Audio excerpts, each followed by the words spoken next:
Bharat Ratna doctor Babasaheb Ambedkar यांच्या आगामी जयंती उत्सवाच्या पार्श्वभूमीवर पोलीस स्टेशन उमरगा इथं शांतता कमिटीची महत्त्वाची बैठक पार पडली।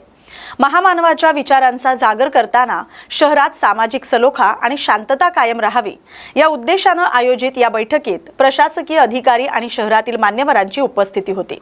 उत्सवाचं स्वरूप हे भव्य असलं तरी त्याला शिस्तीची जोड असावी असा सूर या बैठकीतून उमटला। यावेळी उपस्थित जयंती उत्सव समित्यांना संबोधित करताना आमदार प्रवीण स्वामी यांनी अत्यंत प्रेरणादायी विचार मांडले। ते म्हणाले की डॉक्टर बाबासाहेब आंबेडकरांची जयंती हा केवळ एक सोहळा नसून तो समतेचा संदेश देणारा सण आहे। सर्व मंडळांनी प्रशासनाला सहकार्य करत आदर्श नियमावलीचं पालन करून हा उत्सव एकजुटीने साजरा करावा। यावेळी त्यांनी उमरगा शहरातील परंपरेचा उल्लेख करत उत्साहात कुठेही गालबोट लागणार नाही याची दक्षता घेण्याचं आवाहन केलं। महात्मा ज्योतिबा फुले, विश्वरत्न डॉक्टर बाबासाहेब आंबेडकर आणि महात्मा बसवेश्वर महाराज यांच्या जयंतीनिमित्त शिरूर अनंतपाळ शहरात भव्य रक्तदान शिबिराचं आयोजन करण्यात आलं होतं। सामाजिक बांधिलकी जपत आयोजित या उपक्रमाला नागरिकांचा उत्स्फूर्त प्रतिसाद लाभला। या रक्तदान शिबिरात एकूण 40 जणांनी स्वेच्छेने रक्तदान करून समाजासाठी मोलाचं योगदान दिलंय। कार्यक्रमाचं आयोजन अत्यंत उत्साहात आणि शिस्तबद्ध पद्धतीने पार पडलं।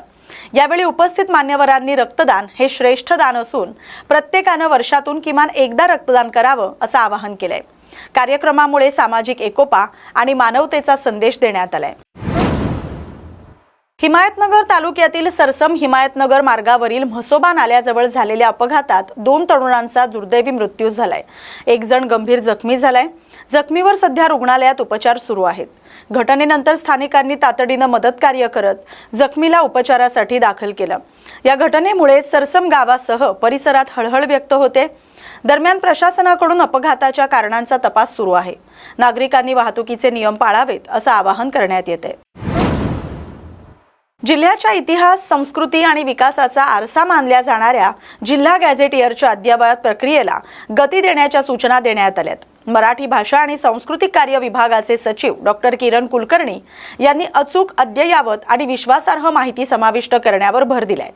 बैठकीत वत्सगुल्मच्या समृद्ध ऐतिहासिक वारशाचं जतन, पुरातत्वीय स्थळांचं संवर्धन आणि सांस्कृतिक परंपरांचं दस्तऐवजीकरण करण्याचे निर्देश देण्यात आले। गॅझेटियर डिजिटल स्वरूपात उपलब्ध करण्याबाबतही सकारात्मक भूमिका मांडण्यात आली।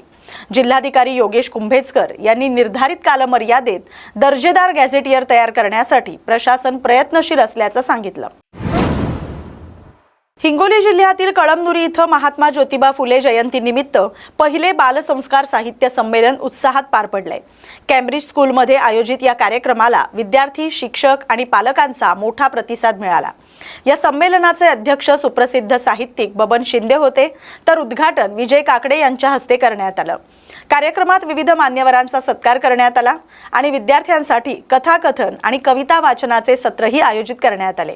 या उपक्रमातून विद्यार्थ्यांमध्ये साहित्याची आवड निर्माण होण्यासह संस्कार मूल्य रुजवण्याचा प्रयत्न करण्यात आला।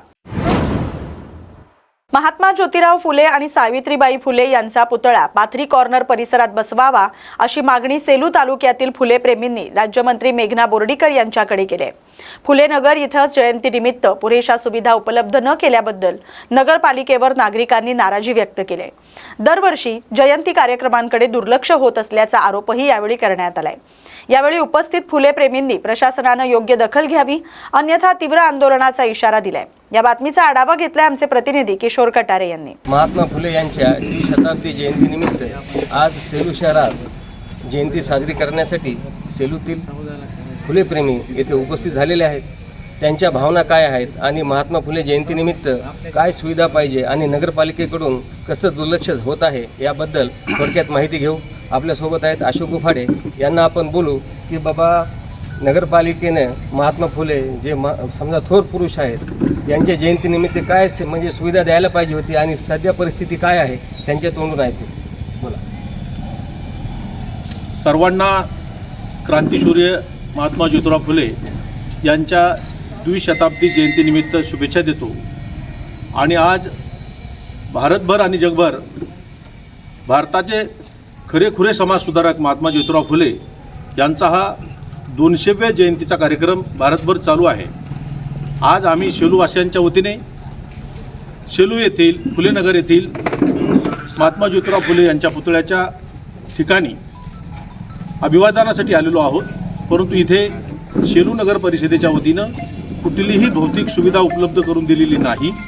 वास्तविक पाहता सरकार, राज्य सरकार आणि केंद्र सरकार महात्मा ज्योतिराव फुले यांचा वर्षभर कार्यक्रम हा राबवण्याची योजना आखत असताना शासकीय परिपत्रक इथं या ठिकाणी सर्क्युलेट झालेलं असताना देखील शेलूसारख्या अगदी पुरोगामी आणि सांस्कृतिक वारसा असणाऱ्या शहरात महात्मा ज्योतिराव फुलेंच्या पुतळ्याच्या सभोवताली कुठलंही सुशोभीकरण नाही, कुठलीही लाईट किंवा कुठलंही मंडप डेकोरेशन किंवा माईकची व्यवस्था नाही. म्हणून फुले अनुयायी या ठिकाणी अभिवादनासाठी येत असताना उन्हात त्यांची ही सगळी अभिवादनाची प्रक्रिया पूर्ण करीत आहेत. माझी विनंती राहील शासन आणि प्रशासनाला, आदरणीय मेघनादिदी बोर्डीकर जे आहेत, आमच्या जिल्ह्याच्या पालकमंत्री आहेत, ते अत्यंत कर्तव्यदक्ष आहेत, त्यांनी या प्रकरणी जातीने लक्ष घालावं आणि शेलू शहरामध्ये ज्याप्रमाणे इतर महापुरुषांचे पुतळे आहेत त्याप्रमाणे महात्मा ज्योतिराव फुलेंचा पुतळा या ठिकाणी पाथरी कॉर्नर या ठिकाणी बसवण्यात यावा, ही शेलूकरांची अनेक वर्षापासूनची मागणी आहे. म्हणून आदरणीय नामदार मंत्री महोदय दिदी साहेबांना विनंती आहे की स्त्री शिक्षणाचे उद्धारक, ज्यांच्यामुळे भारतातील स्त्री शिकलेली आहे आणि इथून ग्रामपंचायतीच्या सदस्यापासून भारताचा राष्ट्रपतीचा मान मिळण्यापर्यंत महात्मा ज्योतिराव फुलेंच्या शिक्षणातून निर्माण झालेल्या स्त्रीला मिळालेला आहे. म्हणून शेलू शहरातील शेलू, जिंतूर आणि रेल्वे स्टेशनकडे जाणाऱ्या रस्त्यावर पाथरी कॉर्नर येथे महात्मा ज्योतिराव फुलेंचा पूर्णाकृती पुतळा सावित्रीबाईंच्या सह उभारण्यात यावा, अशी शेलूकरांच्या वतीने मागणी आहे. धन्यवाद. याच नंतर आपण जिल्हा परिषदेचे माजी सभापती अशोक नाना काकडे यांच्याकडून जाणून घेऊ की महात्मा फुले यांच्या आज अभिवादनासाठी काय अडचणी येत आहेत आणि काय सुविधा पाहिजे होत्या. सर्वप्रथम क्रांतीसूर्य महात्मा ज्योतिबा फुले यांच्या जयंतीनिमित्त सर्वांना शुभेच्छा देतो. आणि आज इथं ह्या महापुरुषांच्या पुतळ्याच्या ठिकाणी पाहिलं असता जी काय नगर परिषदनं व्यवस्था करायला पाहिजे होती, जी आज महात्मा फुले यांची जयंती ही भारतभर, जगभर एक चांगल्या उत्साहामध्ये, चांगल्या वातावरणामध्ये सर्व ठिकाणी साजरी होत असताना जे काही इथली सेलू नगर परिषदची जी काही इथली अवस्था पाहिली, तर आत्ताच आम्ही त्या डिप्टी CO चव्हाणला फोन लावला तर ते म्हणले कोणतं तरी बायस या ठिकाणी त्यांना जबाबदारी दिलेली, आणि बायसला विचारलं तर ते मला 2 दिवसाखालीच माझ्याकडे 4 झालेले. म्हणजे हे किती, हे जे अधिकारी आहेत, कर्मचारी आहेत. सर्वप्रथम मी शिक्षणाचे महर्षी महात्मा फुले यांच्या जयंतीच्या निमित्तानं सर्व समाज बांधवांना खूप खूप या ठिकाणी शुभेच्छा देतो. आणि जसं आताच बऱ्याच समाज नेत्यांनी सांगितलं की ज्या वेळेस नगरपालिका या कोणाला तरी जिम्मेदारी देते महात्मा फुले यांच्या जयंतीच्या निमित्तानं, पण जो कोणी कर्मचारी आहे, कारण की गेल्या वर्षी पण या जयंतीला या स्वरूपामध्ये असाच एक 10 बाय 10चा टेंट, आणि ते बी पुतळ्याच्या समोरच्या बाजूनं, जेणेकरून कुठं पुतळा पण या ठिकाणी दिसणार नाही अशा अवस्थेमध्ये या ठिकाणी हा जो कोणी अधिकारी असन, सातत्यानं ही नगरपालिका या जयंतीचं या ठिकाणी जे काही महत्त्व असन, एकीकडे शासन 200 या जयंतीचं या ठिकाणी महात्मा फुलेंची मोठ्या उत्साहात साजरी करण्यासाठी इकडे शासन GR काढतंय, पण कुठंतरी अधिकारी आजचा या शेलू नगरपालिकेचा जो शिव आहे हाच या ठिकाणी सुट्टीवर आहे. आणि सुट्टीवर असताना ॲडिशनल शिवला आताच या ठिकाणी फोनवर आम्ही संवाद साधला आणि त्यांना विचारलं तर त्यांनी बायस नावाच्या अधिकाऱ्याचं नाव सांगितलं की त्यांच्याकडे या जयंतीची या ठिकाणी जबाबदारी दिलेली आहे, पण इथं कोणतीही या ठिकाणी व्यवस्था केलेली नाही.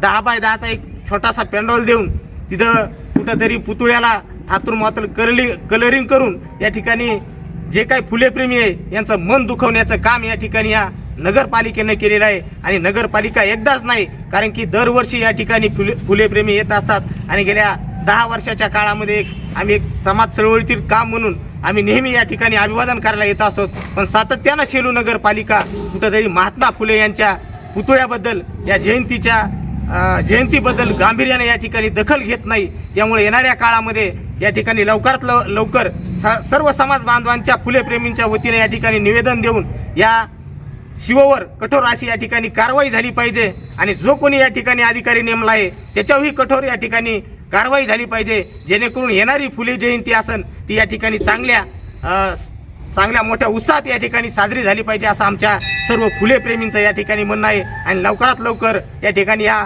महाराष्ट्र राज्याच्या पालकमंत्री मेघनादिदी साकोरे बोर्डीकर असतील, या एक महिला आहेत आणि या कर्तृत्वाने या ठिकाणी या जिल्ह्याच्या पालकमंत्री आहेत, या नक्कीच याकडे लक्ष देऊन लवकरात लवकर या ठिकाणी या अधिकाऱ्यांना जाब विचारल्याशिवाय या ठिकाणी राहणार नाही. एवढंच या ठिकाणी बोलतो आणि सर्वांना जयंतीच्या खूप खूप शुभेच्छा देतो. सामाजिक न्याय, समता आणि शिक्षणाच्या प्रचारासाठी आयुष्यभर कार्य करणारे क्रांतीसूर्य महात्मा ज्योतिबा फुले यांच्या जयंतीनिमित्त आज परभणी इथं विविध कार्यक्रमांचं आयोजन करण्यात आलं. पालकमंत्री मेघना बोर्डीकर यांनी महात्मा ज्योतिबा फुले आणि सावित्रीबाई फुले यांच्या पुतळ्याला पुष्पहार अर्पण करून अभिवादन केलं. निम्न पैनगंगा धरण प्रकल्प रद्द करण्याच्या मागणीसाठी राष्ट्रीय किसान मोर्चाच्या वतीनं आर्णी इथं तुळजापूर नागपूर राष्ट्रीय महामार्गावर चक्काजाम आंदोलन करण्यात आलंय. हे आंदोलन शांततेत पार पडलंय. या प्रकल्पामुळे 95 गावं बाधित होणार असून मोठ्या प्रमाणात शेती आणि नागरिकांचं पुनर्वसन धोक्यात येत असल्याचा आरोप आंदोलनकर्त्यांनी केलाय. SIA, DPR या तसंच पुनर्वसन प्रक्रियेबाबत शासनानं दुर्लक्ष केल्याचा दावा यावेळी करण्यात आलाय. शासनानं तात्काळ प्रकल्प रद्द करावा, अन्यथा आंदोलन तीव्र करण्याचा इशारा देण्यात आलाय. नमस्कार, मी इंजिनियर विद्वान केवटे, महाराष्ट्र प्रदेश महासचिव बहुजन मुक्ती पार्टी. या ठिकाणी आज यवतमाळ जिल्ह्यातील आर्णी तालुक्यामध्ये दत्तरामपूर या गावाच्या ठिकाणी आम्ही नॅशनल हायवेवरती राष्ट्रीय किसान मोर्चाच्या चक्काजाम आंदोलनाला समर्थन देण्यासाठी आणि सहभागी होण्यासाठी आलेलो आहोत. राष्ट्रीय किसान मोर्चाच्या माध्यमातून या ठिकाणी यवतमाळ जिल्ह्याचे जिल्हाधिकारी यांना राष्ट्रीय किसान मोर्चाच्या माध्यमातून 19 प्रश्नांचं एक निवेदन देण्यात आलेलं होतं. जे निवेदन निम्न पैनगंगा धरण प्रकल्पाच्या विरोधामध्ये राष्ट्रीय किसान मोर्चाची भूमिका असल्यामुळे त्या संदर्भामध्ये प्रश्न काही विचारलेले होते, ज्या प्रश्नाचा अद्यापपर्यंत यवतमाळ जिल्हाधिकाऱ्यांनी उत्तर दिलेलं नाही. आणि हा धरण प्रकल्प जो आहे निम्न पैनगंगा धरण प्रकल्प, याच्यामध्ये जवळपास 1.5 लाख लोकांचं भविष्य धोक्यात आलेलं आहे. 50,000 एकर जमीन सुपीक असलेली शेतकऱ्यांची धोक्यात आलेली आहे आणि जवळपास 95 गावं मातीत आणि पाण्यात जाण्याच्या मार्गावरती आहेत. यासाठी राष्ट्रीय किसान मोर्चाच्या माध्यमातून वारंवार प्रशासनाकडे मागणी करून सुद्धा प्रशासन काय असंवैधानिक भूमिकेत हे काम करत आहेत का, ज्या भीतीमुळे प्रशासनाने अद्यापपर्यंत राष्ट्रीय किसान मोर्चाच्या 19 प्रश्नाला या कलेक्टर साहेबांनी उत्तरे दिली नाहीत, असा आमचा बहुजन मुक्ती पार्टीच्या वतीने त्यांना प्रश्न आहे. आणि म्हणून राष्ट्रीय किसान मोर्चाच्या माध्यमातून जिल्हाधिकाऱ्यांनी मजबूर केल्यामुळे, उत्तरं न दिल्यामुळे, संविधानिक प्रश्नांची उत्तरं न दिल्यामुळे या ठिकाणी हे चक्काजाम आंदोलन होत आहेत. आणि दीपक इंगळे पाटलांच्या नेतृत्वामध्ये होणाऱ्या या आंदोलनाला समर्थन देण्यासाठी आम्ही बहुजन मुक्ती पक्षाच्या वतीने या ठिकाणी आले. वाशिम जिल्ह्यातील वाशिम अकोला समृद्धी महामार्गावर काटाफाटा मोहळे यांच्या ढाब्याजवळ किराणा माल भरून नेऊन जाणारा ऑटो पलटी झालाय आणि यामध्ये 2 व्यक्ती होत्या, तर एक वाचलाय आणि एक चालक गंभीर जखमी झालाय. त्याचा हात मोडला असून लोकांनी त्याला ऑटो खाली दाबलेले बाहेर काढले आणि घटनास्थळावर ॲम्ब्युलन्स आली नव्हती किंवा पोलीसही आले नव्हते आणि जखमी व्यक्तीला रुग्णालयात वाशिम इथं पोहोचले असल्याची माहिती मिळाली.